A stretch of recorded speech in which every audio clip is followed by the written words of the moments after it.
Gabriela, sejam bem-vindos.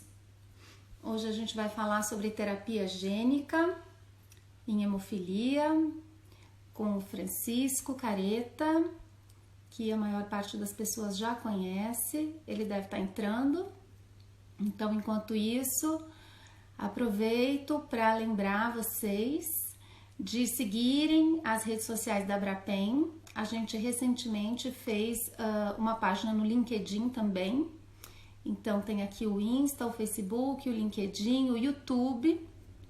E quem puder, entra lá no site para se cadastrar, para receber os informativos da Abrapem, tá?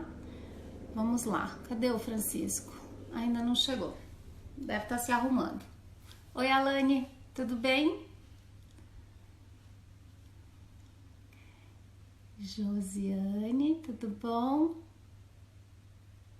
Boa tarde. Max, tudo bem, Max?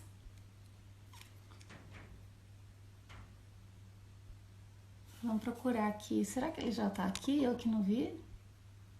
Não. Como é que eu faço aqui? Agora ele vai entrar.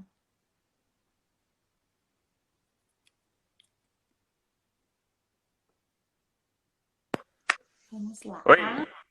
Tudo bom? Tudo bem? Eu estava me arrumando, eu estava fazendo minha chapinha. Eu imaginei mesmo que você estava se arrumando. Você estava demorando. Falei pra Alane que você estava se arrumando. Eu ouvi essa parte. Tudo bom? Beleza, e você? Tudo bem. Está me ouvindo bem? Tô te ouvindo bem. Então tá. Bom, primeiramente, obrigada por aceitar nosso convite. É um super prazer fazer essa live com você. Para todo mundo que está aqui na live, entrando, acho que a maior parte das pessoas, ou todo mundo, já conhece o Francisco. Ele é biólogo, ele é professor na Universidade Federal do Espírito Santo, doutor em investigação biomédica, ele tem hemofilia A, é uma pessoa que está há muitos anos com a gente, batalhando pelos direitos, né, das pessoas com hemofilia, e também é amigo, né? Então... Valeu, eu que agradeço, Mari. Obrigado. Vamos lá. Eu queria que você falasse primeiro, para a gente, né, dar uma introduzida no tema, de uma forma simples, o que é a terapia gênica? Tá, bom, a terapia gênica é uma técnica bem antiga. Na hemofilia, ela começou no final da década de 90. E o princípio da terapia gênica é corrigir um gene que é mutado. Então, assim, vamos entender o que seria... A gente tem que falar de alguns termos que talvez a gente não está tão acostumado. Então, assim, o que é um gene? Né? Gene é uma parte presente no DNA que é responsável por produzir uma proteína. Então, todas as proteínas do nosso corpo, por exemplo, uma proteína que a gente conhece bastante, hemoglobina, a albumina, o fator 8, o fator 9, são proteínas. Como que essas proteínas são produzidas? Então, existe no nosso DNA, dentro das células, uma parte do nosso DNA que se chama gene. E esse gene vai produzir os diferentes tipos de proteínas que a gente tem no nosso organismo. Então, o que é terapia gênica? É uma terapia que tem o objetivo de corrigir a produção de um gene, o funcionamento de um gene que não está funcionando bem. Aí, quando a terapia gênica surgiu, há mais de 30 anos atrás, porque a gente fala muito hoje de terapia gênica e hemofilia, porque ela está se tornando uma realidade, mas ela é antiga. Né? Então, de onde que vem a terapia gênica? Né? Lá de 30 anos atrás, mais ou menos, se pensava o seguinte: aquelas doenças, aquelas patologias que são ocasionadas pelo defeito de um gene, elas vão ser facilmente corrigidas, porque é só você corrigir aquele gene. Então, por exemplo, a hemofilia. O que causa a hemofilia? É o defeito no gene do fator 8 ou no gene do fator 9. Então, se de alguma maneira corrigisse apenas esse um único gene, a gente teria a cura da hemofilia, a A e da hemofilia B. Só que passaram aí mais de 30 anos para a gente ter isso, então. Então, terapia gênica nada mais é do que tentar corrigir a produção de um gene que é defeituoso, inserir um gene normal ou corrigir aquele que é defeituoso para produzir uma proteína normal. Então, no caso da hemofilia A, introduzir o gene do fator 8 para produzir o fator 8, a proteína fator 8 normal, e na hemofilia B, corrigir o gene do fator 9 para produzir a proteína do fator 9. Então, terapia gênica é isso. Existem várias maneiras hoje em estudo para chegar a esse objetivo. E como é que acontece essa mágica? Aí, assim, como corrigir, né, esse gene, né? Oi, tá me ouvindo? Tô. Assim, aí, como corrigir esse gene, né? A gente tem que imaginar o seguinte: todo o nosso corpo é formado por células. Aí a gente tem o fígado, tem o rim, tem o baço, tem a pele. Todos esses órgãos têm células. Então, o coração tem uma célula especializada. O rim tem células especializadas. O fígado tem células especializadas. Então, vamos falar do fígado, porque é o fígado que produz a maior parte dos fatores da coagulação, e é no fígado onde é produzido o fator 8 e o fator 9. Tá? Os outros fatores são produzidos em outras partes, mas a maior parte no fígado. Então, assim, o que se tenta hoje? A gente já viu que existe dentro da célula, lá no DNA, uma parte chamada gene, né? Então, como que modifica aquele gene, né? Então, vamos falar de algumas estratégias. A estratégia que está mais avançada hoje é utilizar um vírus modificado, e esse vírus modificado vai ser chamado de vetor. Então, vetor, a gente fala, por exemplo, que o Aedes aegypti é o vetor da dengue. Né? O que é um vetor? É aquele que entrega, né? Então, esse vírus modificado é chamado vetor porque ele vai entregar um gene dentro do fígado para hemofilia A ou para hemofilia B. Né? Aí, como que eles fazem isso? Eles pegam um vírus e modificam o vírus em laboratório. Aí passa por um monte de modificação. Então, o vírus a terapia que está mais avançada é com um vírus chamado AAV, que em inglês é chamado vírus adeno-associado. Aí a gente tem que lembrar que existe um monte de tipo de vírus. Tem o vírus da hepatite C, tem o vírus da gripe, tem o vírus HIV, tem o vírus da dengue, tem o coronavírus, né? Então, quem que é o AAV? O vírus adeno-associado que é utilizado hoje na hemofilia é um vírus que praticamente não causa nada. Cerca de 50% a 70% da população do mundo já pegou esse vírus e nem sabe que pegou. Talvez teve uma febre passageira, talvez não teve nada, mas a gente não sabe se pegou ou não. É diferente de quem teve cachumba, por exemplo, que você sabe que teve cachumba. Quem teve dengue sabe que teve dengue. Quem se infectou com esse vírus adeno-associado não sabe que pegou. Bom, então eles pegam esse vírus, modificam o vírus, porque assim, o vírus já não causa nada, mas eles retiram do vírus aquilo que ainda poderia causar, para transformar ele mais seguro ainda. Aí se transforma num vetor. Segunda parte, vai inserir dentro desse vetor agora o gene do fator 8 ou o gene do fator 9. E aí vai introduzir esse vetor numa injeção da veia. Então dá uma injeção, esse vírus ele vai entrar na circulação e ele vai certinho no fígado. Por que ele vai certo para o fígado?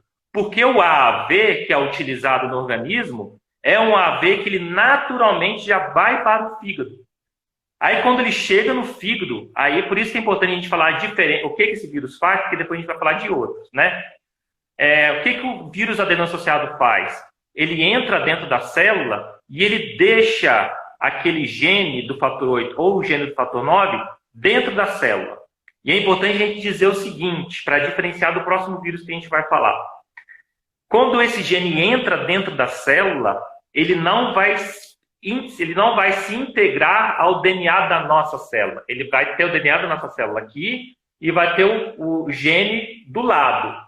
Não vai se fundir, tá? Não vai se formar um só. Vai ficar soltinho assim. Mas quando esse gene entra, agora ele vai começar a exercer o papel de um gene que um gene faz. O papel do gene é fornecer informação para produzir ou o gene do fator 8 ou o gene do fator 9. Aí agora vai começar essa produção, né? Então, esse é a terapia que está que está em estudo mais avançado. Quando a gente fala assim das fases de teste, a fase de teste que está mais avançada é com o vírus adeno associado, esse AAV. Uhum. Mas existem outras maneiras de fazer também. Aham. Aí não sei se a gente já fala agora, para falar pós e contra. Eu acho que a gente pode falar. Tá, Na verdade, a maior parte, né, das pesquisas que estão em curso hoje são com AAV, né? sim. Sim, sim. Na verdade, assim, a que eu conheço são AAV. Uhum. Mas vão começar estudos agora com outro vírus que é chamado de lentivírus. Aham, aham. Então, assim, a gente fica um pouco assustado com lentivírus. É por isso que a gente tem que diferenciar vírus de vetor. Então, falando mais uma vez, né? O que é um vetor? Você pega o vírus, modifica o vírus Entrou, né? de maneira que você só tem algo que tem como estratégia entrar dentro da célula do nosso corpo. Não é mais o vírus.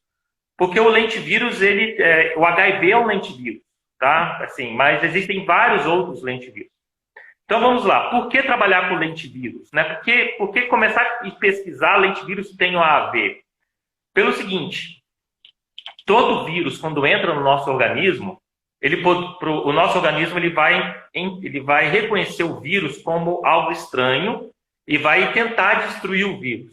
Isso acontece o tempo todo quando entra bactéria, quando entra um parasito, né? Quando a gente se infecta com qualquer coisa, o nosso organismo ele é programado para tentar destruir aquilo que é um invasor. Então ele faz isso com o vírus também.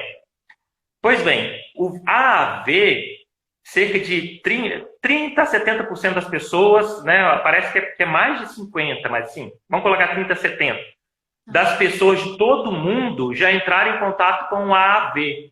Isso significa que AAV, está soletrado corretamente.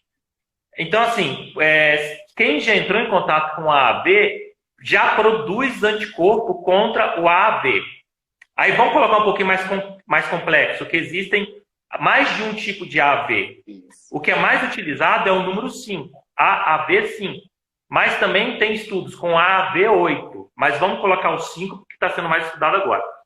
Então, assim, quem já entrou em contato em algum momento da vida, na infância, na adolescência, na vida, com AAV, produz anticorpos contra o AAV. Essas pessoas que possuem anticorpos contra o AAV, hoje não podem receber a terapia gênica com AAV5. Por quê? Porque no momento que a pessoa vai receber o vetor, que é derivado do AAV5, o sistema imunológico vai destruir o vírus antes do vírus chegar no fígado. E se o vírus não entra no fígado, ele não se esconde, porque o vírus faz isso. O vírus ele entra no nosso organismo, ele entra dentro da célula e fica escondido. Até o momento em que o sistema imunológico ele vai conseguir encontrar aquela célula que está infectada, aí ele vai destruir a célula, que por consequência por fim, destrói o vírus também. Né? Então é por isso que o AAV ele tem uma série de vantagens, mas a desvantagem dele, uma delas é essa: uma grande parcela da população não vai poder receber o AAV como terapia porque já possui anticorpos contra. É diferente do lentivírus, que o lentivírus, menos de 1% da população já entrou em contato com o lentivírus. Então a gente tira aí que 99% das pessoas, teoricamente, poderiam receber o lentivírus. É claro que tem outros critérios de exclusão, mas não por ter anticorpos contra o lentivírus. Tá? Então tem pesquisas sendo adotadas com lentivírus, com esse objetivo, né? Porque o lentivírus, menos de 1% da população tem anticorpos contra o lentivírus, e o lentivírus tem uma outra vantagem, que a gente já falou que o vírus adeno-associado, o DNA fica do lado, ele não se funde. E o lentivírus, ele se funde. Né? O lentivírus, ele entra dentro da célula, libera ali o material genético dele, que não é DNA, tá? É RNA, mas só para não deixar o troço muito complexo assim, né? Vamos falar que é material genético, tá? Aí o lentivírus ele tem como característica integrar o DNA dele. Então ele pega o DNA dele, funde, e agora você não consegue mais separar. Qual é a grande vantagem disso? As células do fígado, conforme a gente cresce, conforme a gente se desenvolve, conforme a gente envelhece, as células morrem e nascem. O fígado consegue fazer isso, tá? Diferente de outras células do nosso corpo, o fígado ele se regenera. Acontece que quando vamos falar em uma terapia com AAV. Quando a célula do fígado que tem um vírus dentro de uma pessoa que recebeu terapia gênica se divide, é possível, e o AAV ele não se multiplica, eu esqueci de falar isso. O vetor que eles utilizam entra no nosso organismo e ele não se multiplica, porque ele é modificado no laboratório para não se multiplicar. Tá. Mas aí quando as células do fígado se dividem, aquele vetor que estava dentro de uma célula pode ser que ele suma. Ou seja, é esperado que ao longo dos anos a pessoa perca a produção da terapia gênica. E esse é um dos motivos pelos quais a terapia gênica hoje com AAV não é feita em crianças. Porque em criança que ainda está em desenvolvimento, o fígado está crescendo, está se multiplicando, as células, é possível que se perca essa produção. Com o lentivírus, não. O lentivírus, como o DNA agora do lentivírus está integrado ao DNA da célula, então quando a célula se divide também o DNA do fator 8 ou do fator 9 que veio do lentivírus. Então, por esse motivo, a produção da terapia gênica do fator 8 e do fator 9 se mantém. Tá? Essa é uma vantagem do lentivírus, tá? Em relação ao vírus adeno associado. Por que se trabalha tanto com a vírus adeno associado? Porque é mais seguro trabalhar com vírus adeno associado e também porque já tinha muita informação sobre ele, e aí as pessoas vão trabalhando com aquilo que tem mais informação, que é mais fácil. O lentivírus tem outras vantagens também, mas começou a trabalhar com vírus adeno associado porque em algum momento era mais fácil trabalhar com ele. Tá? E o fato do lentivírus se integrar ao DNA pode causar uma alteração genética em outras partes do DNA. É isso que no passado fez com que o lentivírus ficasse um pouco de escanteio. Mas como tudo vai evoluindo, pesquisa o tempo todo, as pesquisas não param. E aí conseguiu chegar num lentivírus onde que a parte onde ele insere o fator 8 e o fator 9 é numa região segura, onde fica menos propenso de causar outras mutações no DNA. Certo. Bom, é muita pesquisa, né? E é tudo muito específico, né? Então, leva muito tempo. Eu ouço algumas pessoas dizendo, né, que a terapia gênica se dizia que ia ficar pronta nos anos 2000, né? Mas quando a gente começa a entender a complexidade disso, realmente não dá. Não dava para fazer tudo isso. A gente sempre tem muita pressa, né? A gente sempre quer rápido, porque é claro, né? Eu tenho hemofilia, né? A gente não quer sangrar, a gente não quer ter os problemas, então assim, a gente quer as coisas muito rápido. Mas as pesquisas elas sempre envolvem fases de teste. Então, assim, a terapia gênica ela já teve fase de teste há 30 anos atrás, mas ela foi interrompida porque naquela época a terapia gênica teve problemas. Então, imagina que se tivesse continuado, se tivesse virado um tratamento. Um monte de gente teria tratado e talvez hoje tivesse mais problemas em consequência do tratamento do que em consequência de não tratar. Então, é por isso que um monte de pesquisa, isso acontece com o desenvolvimento de medicação o tempo todo. Começa a desenvolver um remédio e aí começa a testar e aí verifica que aquele medicamento ele não é tão seguro quanto se esperava que fosse. Aí para. Isso está acontecendo nesse momento com uma série de medicações para hemofilia. A gente sabe que teve medicações que foram interrompidas na fase 2 e que agora está voltando. Porque fizeram adequações nos protocolos de teste, mudaram doses e agora verificaram que é mais seguro trabalhar com esse novo protocolo e vai seguir para a próxima fase. Se na próxima fase for verificado que as pessoas que estão voluntárias nos testes não estão recebendo, não estão tendo uma resposta desejada, vai interromper de novo.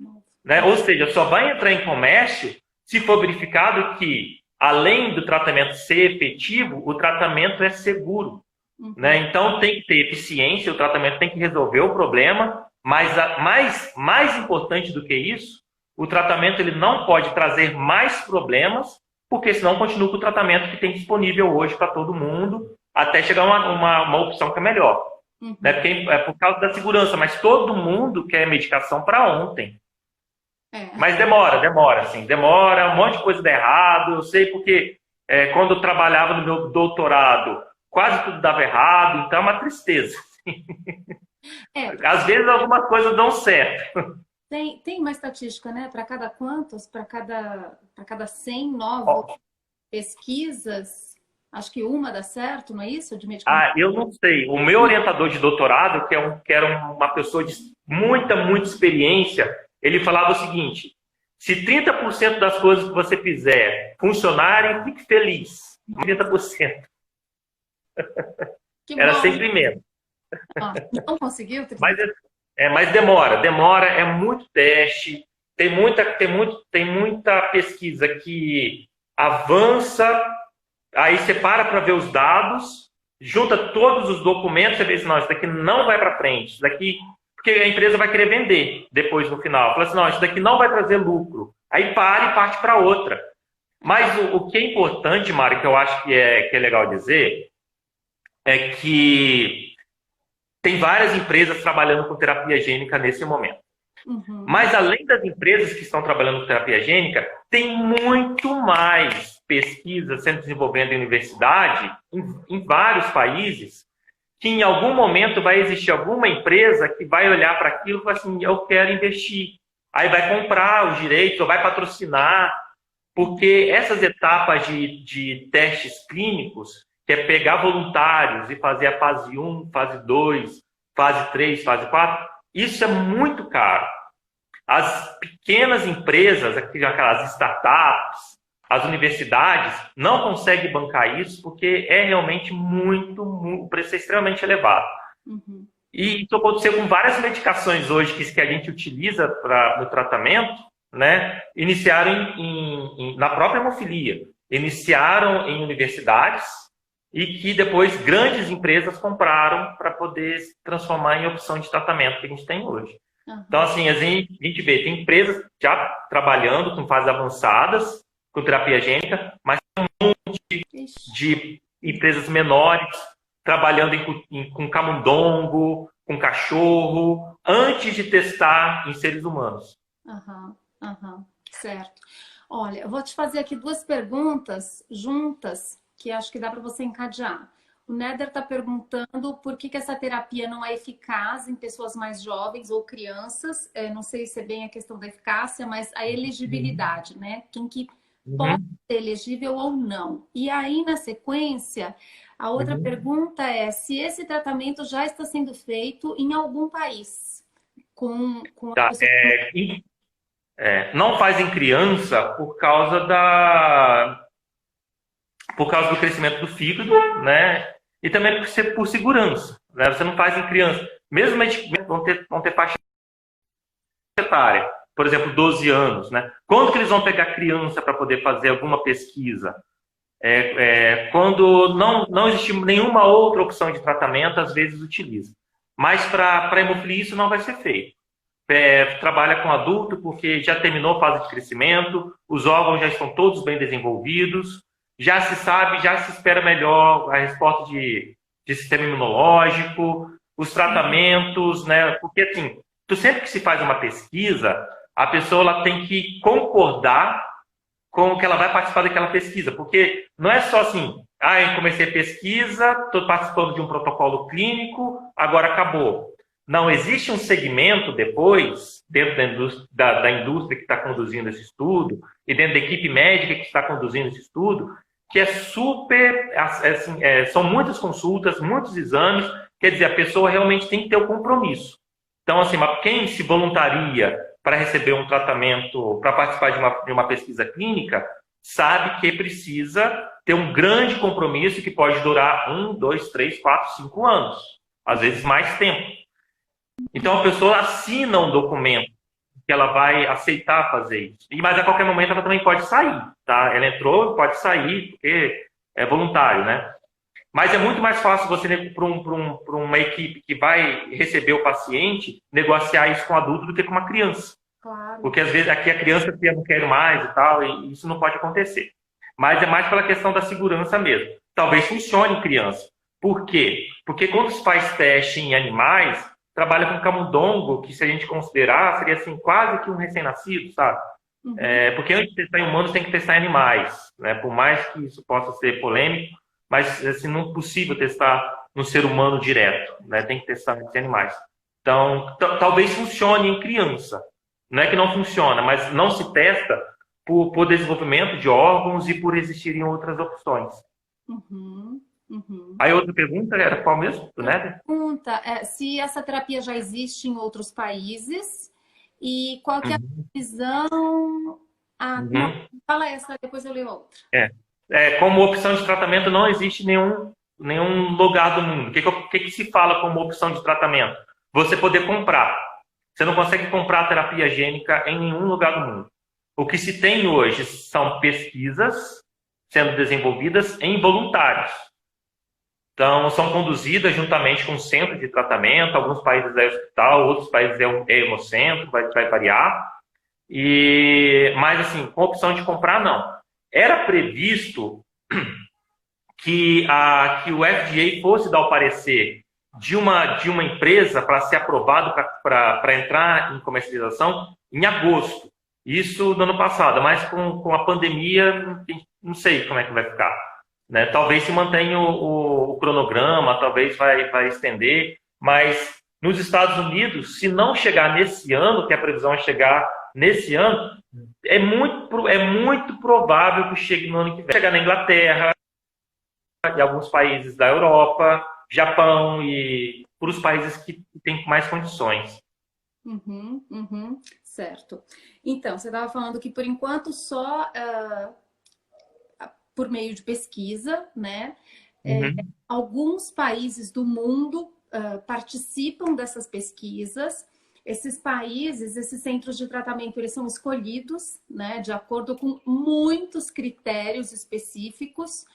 E aí, esses voluntários que participam dessas pesquisas, eles também têm que ter uma série de critérios, que além de não pode ser criança, não pode ter a imunidade contra o vírus, não é isso? E tem mais algumas limitações. Tem a questão do inibidor, que o inibidor não estou seguro se quem já teve inibidor pode ou não receber. Eu acho que o Néder perguntou lá no comecinho sobre hepatite C. Hoje, quem já tratou hepatite C pode. Quem não poderia é quem está com vírus ativo ainda. Mas quem já negativou, pode receber. O HIV, quem tem HIV, eu acho que tem uma interrogação. Ainda não. Né? Eu acho que não sei se é excluído. Oi? Não sei. Sim, se é excluído. Porque, assim, os protocolos, a tendência disso é mudar, sabe? Porque talvez não entre agora nas fases de testes, porque quando você trabalha com pesquisa, você não pode mexer com muita variável. Por exemplo, você está testando um remédio para febre. A pessoa que está participando daquele teste, ela não pode tomar um outro remédio para febre, porque você não sabe qual que está baixando, sabe? Então, se uma pessoa já tem outras comorbidades, pode ser que uma interfira na outra e fica muito difícil de avaliar. Então, é por esse motivo que muitas vezes não vai se excluir. Então, é até importante falar sobre isso para não ver assim, é preconceito. Não, não é preconceito. É porque quando é teste e você quer saber o efeito de uma coisa, você não pode inserir outras variações, porque senão perturba isso aqui, você não sabe se está perturbando por causa da resposta que está dando ou por causa desse monte de coisa que você está colocando junto. Então, é por isso que tem critérios de exclusão também. Por uma questão de segurança. Mas a gente tem que lembrar que isso é por enquanto, né? Esses critérios possam ser ampliados no futuro com os estudos, depois que eles descobrirem, né, mais coisas. Sim, é tudo muito novo. A gente não sabe se o protocolo hoje vai ser o mesmo daqui 2 anos. Não dá para falar isso. O que a gente espera é que, com todas as evoluções das pesquisas que tem, com as novas opções de vetor que vão surgir, um monte de casos que hoje não poderiam ser tratados vão poder ser tratados no futuro. É isso que a gente espera. Isso é a evolução natural dos tratamentos. Né? Antigamente não podia tratar, uma série de pessoas eram excluídas porque não se encaixavam, ou o tratamento não fazia efeito, para outras doenças, não falando de hemofilia. Mas hoje a gente já vê que o tratamento é uma realidade. Só a gente lembrar de tratamento de câncer. Né? Nas leucemias infantis, há 30 anos atrás, a causa de morte era muito alta. E hoje é o oposto. Né? O caso de curas são muito mais elevados, porque o tratamento evolui. A gente espera isso também para a hemofilia. Tem uma pergunta aqui em relação ao lentivírus. O quão avançado estão as pesquisas do lentivírus em relação ao adenovírus associado? Acho que na hemofilia essas pesquisas ainda vão começar, né? Sim, tá bem no comecinho, está bem no início. O lentivírus vai demorar bastante tempo ainda, porque eu acho que eles vão começar a fase 1, então tem que passar por uma série de pesquisas ainda. Então, o vírus, o AAV está bem mais adiantado. Provavelmente vai ser a opção que vai se transformar em tratamento, vai ser o AAV. E se a pesquisa do lentivírus se mostrar promissora, vai demorar aí um período indeterminado, né? Mas 6, 8 anos, que geralmente é o período que se leva para fazer todas essas etapas. Tá. A Lani está perguntando se as pesquisas também estão sendo feitas em mães portadoras ou se em homens com hemofilia. Na verdade, eu acho que nem mulheres com hemofilia entraram ainda nas pesquisas, né? Eu não sei, eu não sei, eu acho que não entraram, não. Eu acho que mas assim, de portadora, se eu entender a resposta, se eu entendi a profundidade da pergunta da Alane, né, que seria talvez que a gente acha que terapia gênica é cura. Mas terapia gênica não é cura. Não é cura pelos seguintes motivos. Com o vírus adeno associado, se espera que a produção de fator, então você tem lá o DNA da célula, né, lá no fígado, você tem o DNA do vetor do AAV. A gente já falou que eles não se integram. Então, conforme o tempo da vida da pessoa passa, conforme a pessoa envelhece, né, ela perde aquelas células que estão com o vírus adeno associado, e quando você perde aquelas células que têm o vírus adeno associado, você perde o gene e logo diminui a produção do fator, né? Então, se espera que, conforme o tempo passa, a produção diminui. A gente não sabe quantos anos dura a terapia gênica, porque não existem estudos tão antigos. Então, e também, né, se a pessoa consumir muito álcool, o álcool ele é metabolizado no fígado, ou seja, quando uma pessoa bebe muito, uma série de células do fígado são destruídas. Se destrói aquela célula que tem o vírus adeno associado, diminui a produção. Há uma série de medicações que a gente utiliza para tratar um monte de coisa que estão metabolizadas no fígado e que também vão levar à destruição da célula, né? Então, por isso, vai diminuindo a produção. Então, não é cura, tá? Ainda, a pessoa que tem hemofilia, que recebeu terapia gênica com o vírus adeno associado, o vírus ele vai entrar no fígado. Ele não vai ficar, ou pelo menos não se espera, isso não é desejável, tá? Se acontecer é por acidente. Mas não se espera que ele esteja nos gametas, que no caso do homem, não esteja no espermatozoide. Ou seja, o homem com hemofilia que é tratado com vírus adeno associado, ou com lentivírus, ou o que for, vai continuar produzindo espermatozoides com a mutação que ele possui. Tá? E a mesma coisa, o mesmo raciocínio seria para a mulher, caso a mulher a portadora, né, tivesse recebido terapia gênica. Ela continua com 50% de chance de ter um filho com hemofilia. Tá? Porque não é cura. Você não corrige o corpo todo da pessoa, você simplesmente tenta corrigir uma pequena parte do fígado, e não é todo o fígado, tá? Se espera que o tratamento de vírus adeno associado, cerca de no máximo 20% das células sejam infectadas pelo vetor. Então, nem todo o fígado fica. Certo. É claro que esses protocolos mudam bastante, né? Isso muda bastante, mas alguns se espera que sejam de 20%. Mas provavelmente isso sempre vai acontecer, né? O fato de que a hereditariedade vai continuar existindo, né? Do gene com Uhum. hemofilia, né? Uma Sim, outra sim. pergunta aqui do professor Euvânio: como estão os animais que foram testados na fase pré-clínica? Eu acho que a gente pode falar dos animais e falar também das Uhum. pessoas, né, que estão sendo testadas. Uhum. Tem Uhum. algumas pesquisas que já têm 3 anos, né, Aham. Aham. de, Sim, de estudo. sim, sim, sim. Vamos falar dos animais primeiro? Tem cachorro que foi tratado há 10 anos atrás e que está produzindo fator até hoje. Incrível. Mas hoje eu tava estudando, fazendo meu dever de casa, Ah, muito e bem. assim, não significa que a resposta em humanos vai ser a mesma do que se vê em cachorro, porque o sistema imunológico de cachorro, a anatomia de cachorro e de uma pessoa é diferente. Então, assim, falando de animal, né, os cachorros ficaram 10 anos produzindo, né? Com camundongo a gente não consegue estabelecer, porque camundongo tem um tempo de vida bem curtinho. Mas tem camundongo que passou a vida toda produzindo fator. Mas, mais uma vez, não dá para a gente comparar um camundongo com uma pessoa. Eu acho que terapia com seres humanos tem até mais tempo, é mais antigo do que 3 anos. Tem gente que foi tratado com terapia gênica até mais tempo e que está produzindo.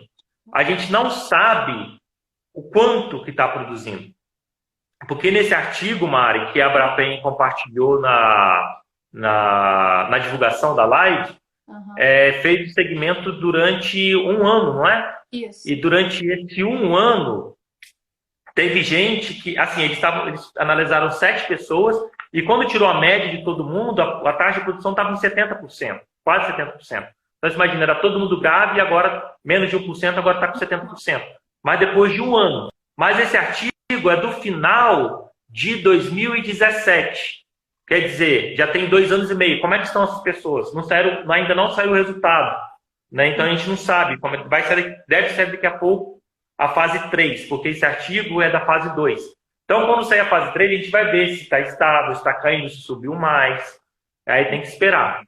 Uhum. Tá? Uhum. Mas eu acho que estudos em seres humanos têm mais do que 3 anos. Alguns, tá? Tem mais do que 3 anos e as pessoas estão produzindo fator. É importante falar, lembrar aquela questão de que cada pessoa vai produzir um percentual diferente, né? E ainda não se sabe exatamente por que umas produzem mais e outras produzem menos. Não é isso? Assim, tem um monte de pergunta que não se sabe responder, porque infelizmente o nosso corpo não é matemática, né? Por que tem gente que pega um resfriado e fica de cama e por que tem gente que pega um resfriado e fica bem? Isso, porque os organismos das pessoas são muito diferentes. Quando alguém pega terapia gênica, e aí quando você pega um artigo para ver, aí se você for ler a metodologia do artigo, vai estar escrito lá a quantidade de vírus por quilo da pessoa, né? Quer dizer, quando uma pessoa, lá nesses testes, né, que estão fazendo, fase pré-clínica e tal, então quanto de vírus que uma pessoa vai receber é proporcional, vírus não, vetor, né? Quanto de vetor que alguém vai receber é proporcional ao peso dela. Então uma pessoa que pesa 50 quilos vai receber uma quantidade de vírus, uma pessoa que pesa 80 vetor, uma pessoa que pesa 80 quilos vai receber mais porque é proporcional. Aí o que esses resultados desse trabalho mostram? Que tem gente que produziu 15% de fator e tem gente que está produzindo 150% de fator depois de um ano.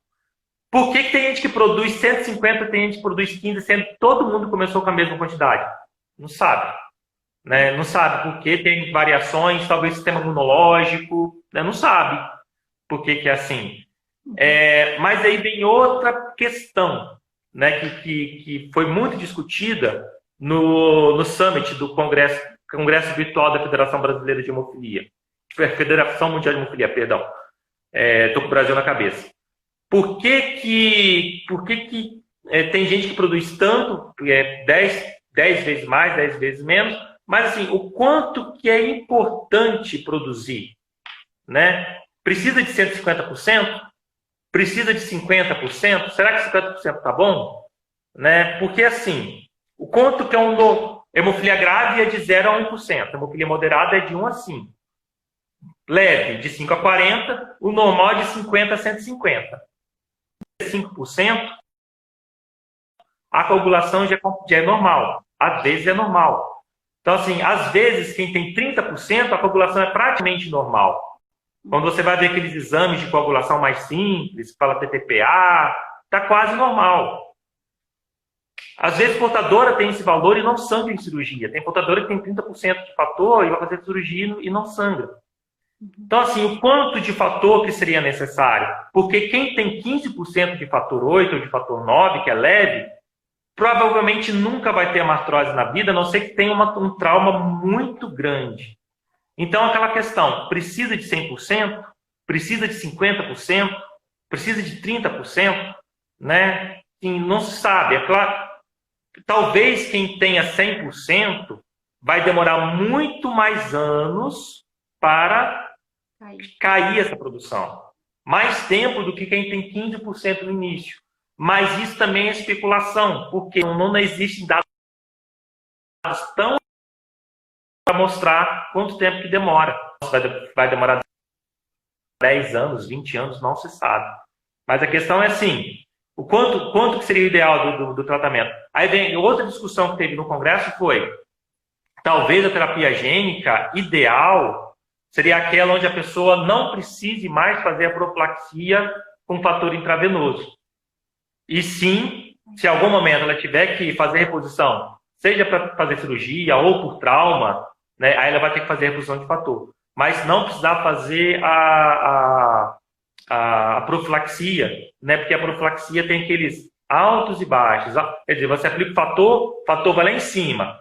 Aí as horas vão passando, aí está lá embaixo. Aí vem uma outra dose, lá em cima, aí que está protegido. Aí o fator cai, aí você tem que aplicar outra dose, está bem protegido. O problema é quando está aqui embaixo, quando cai, né, o fator sobe. Quando cai, nesse momento que está bem baixo aqui, que é onde tem o risco de ter sangramento.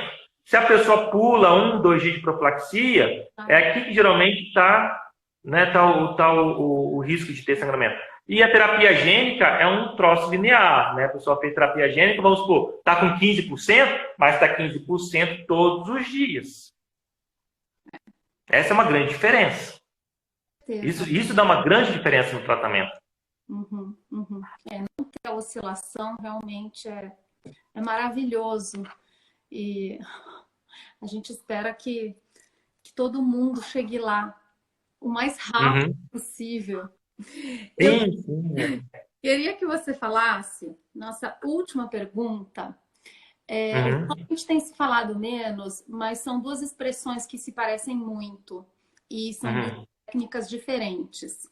A diferença entre a terapia gênica, né, que existem muitas pesquisas no mundo com hemofilia A, hemofilia B e também em outras doenças, e a terapia celular, que é uma técnica que recentemente aqui no Brasil, né, a gente comentou, na Universidade na USP de Ribeirão, né, eles conseguiram fazer através de uma pesquisa, um paciente de leucemia foi curado.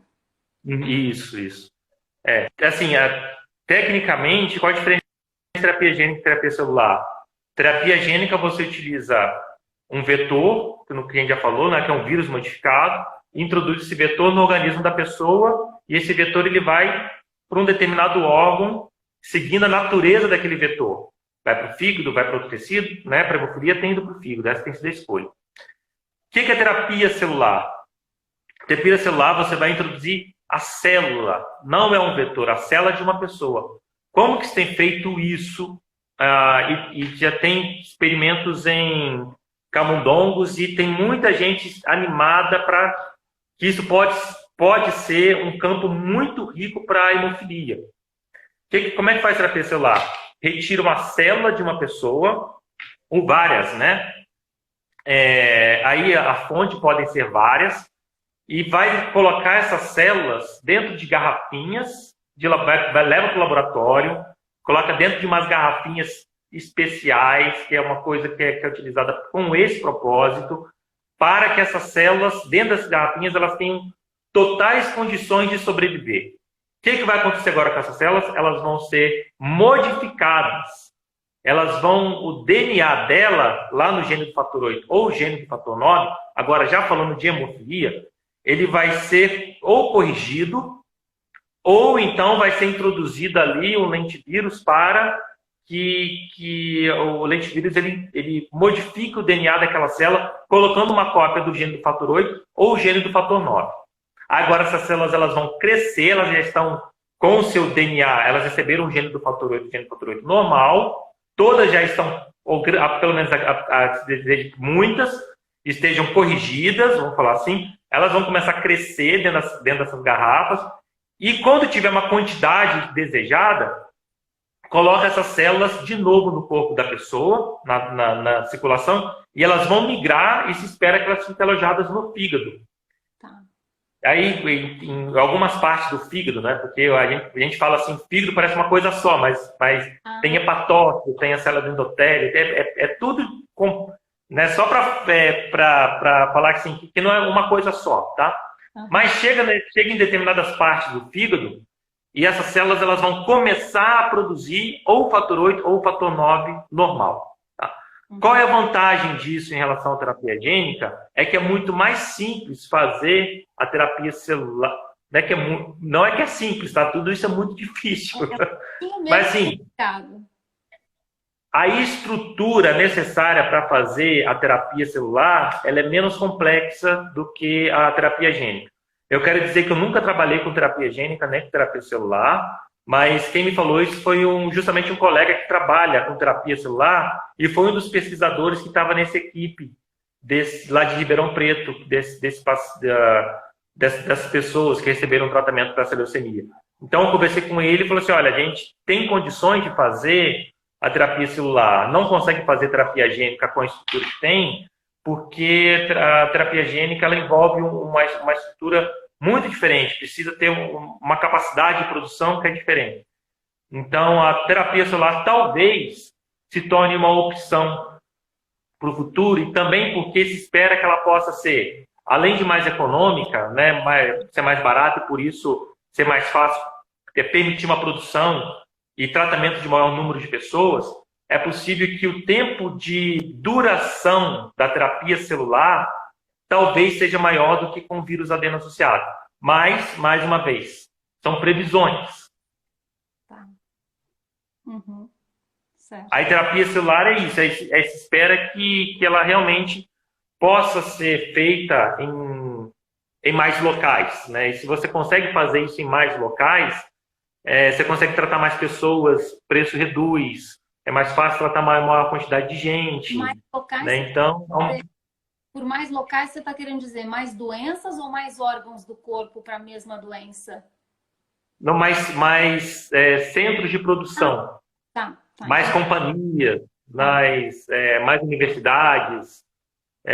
E quanto maior a quantidade de produtores, vamos dizer assim, maior quantidade de pesquisa, porque quanto mais simples é algo de se fazer, maior a chance de mais pessoas fazerem, porque você precisa de uma estrutura menos complexa.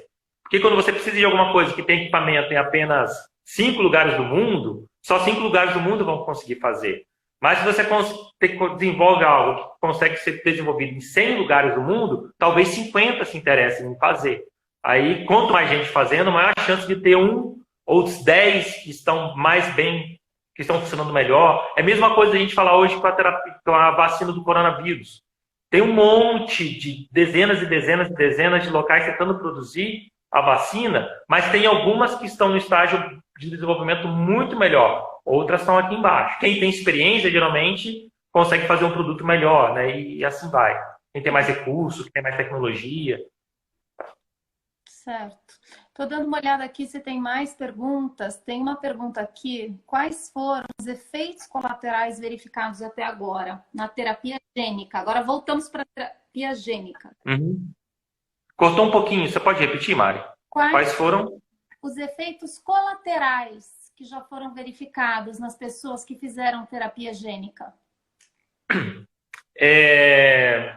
Eu acho que não teve efeito colateral dessa recente, né? Porque assim, a gente tem que lembrar que a terapia gênica tem mais de 30 anos.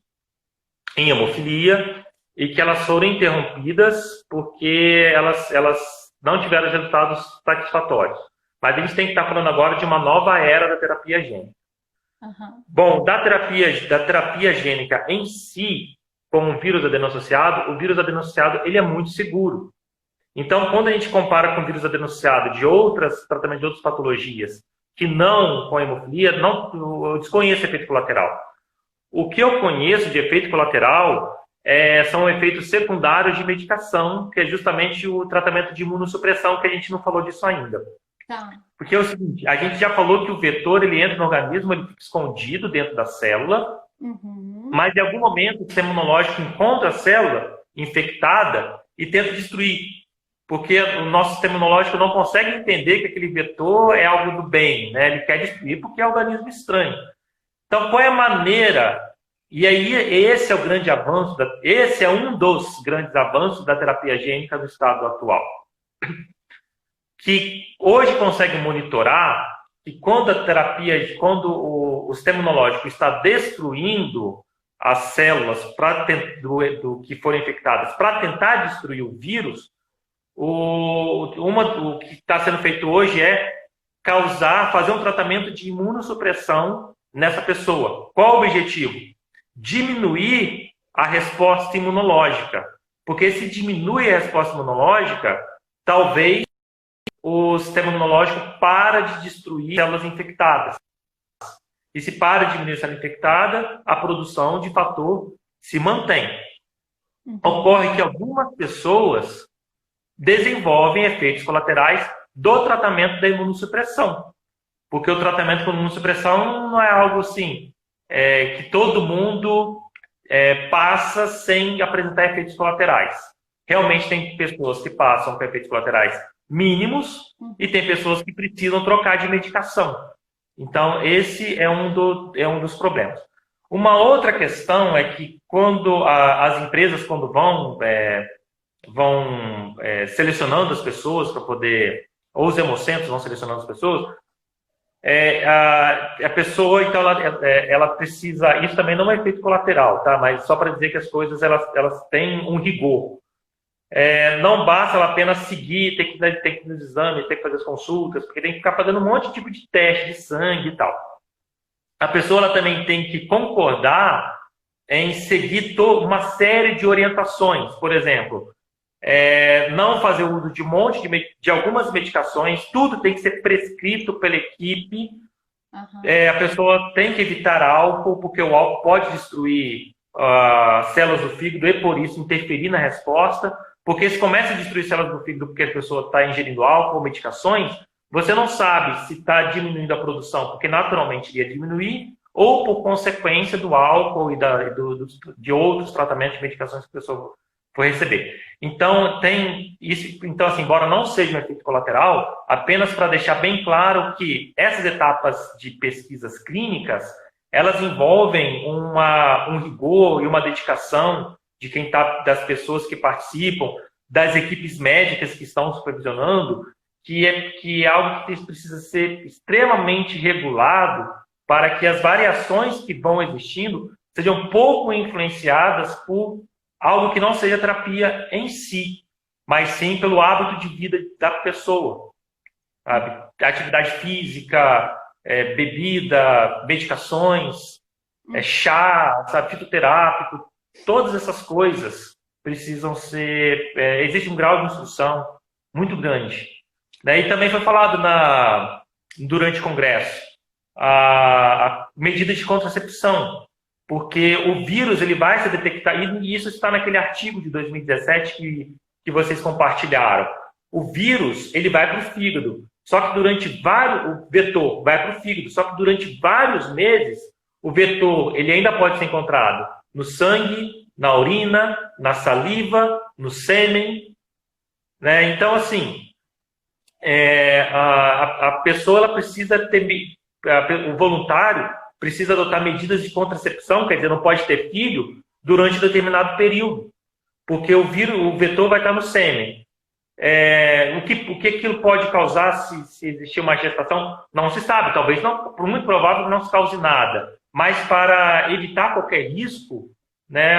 Essa é uma recomendação e a pessoa tem que aceitar. Quer dizer, é um compromisso, sabe? Então, você tem que, como se a pessoa tivesse que estar dentro, beleza, mas você tem que agora adotar esse monte de métodos aqui, porque ainda é pesquisa.